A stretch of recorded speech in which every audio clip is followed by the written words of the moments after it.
Hey guys, got a 2007 Honda Odyssey here, having issues with the key ignition cylinder assembly.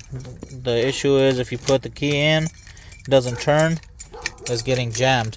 So what I found out right here is this right here. There's a connector down here that goes into the ignition switch right here.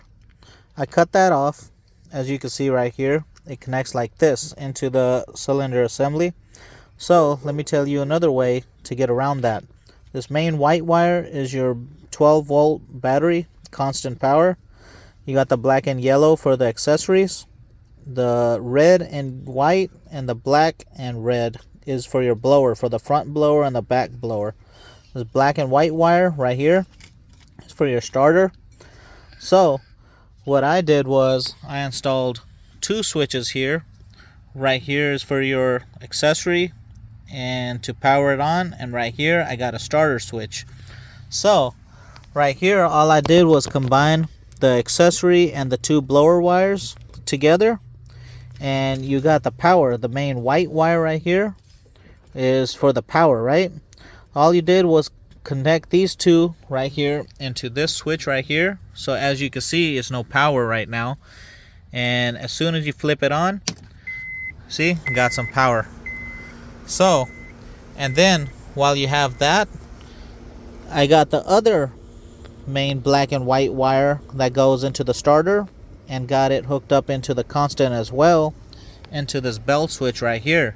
So while you have your car in ignition, all you have to do is push this button, and here you go, your car is started. And as soon as you do that, but one thing is you have to have the key into the cylinder to make sure the chip is there, because if you see right here, and if you want to kill off the power, all you have to do is just flip the switch down. There you go, power is off. But make sure you have this key in the cylinder, because if you don't have it in the cylinder and if you power it on, all it will do is just crank it. You will not be able to start it, right? So now if you turn the switch off and put the key back into the cylinder, so at least the chip is being read by that ignition, all you have to do is power it on and press the button, and there you go. You can get your car started without spending $50, $60 or $300 from AutoZone for an ignition cylinder. This was a quick tip for you guys out there trying to fix this issue that you're having troubles with. Alright guys, take care, have a nice day.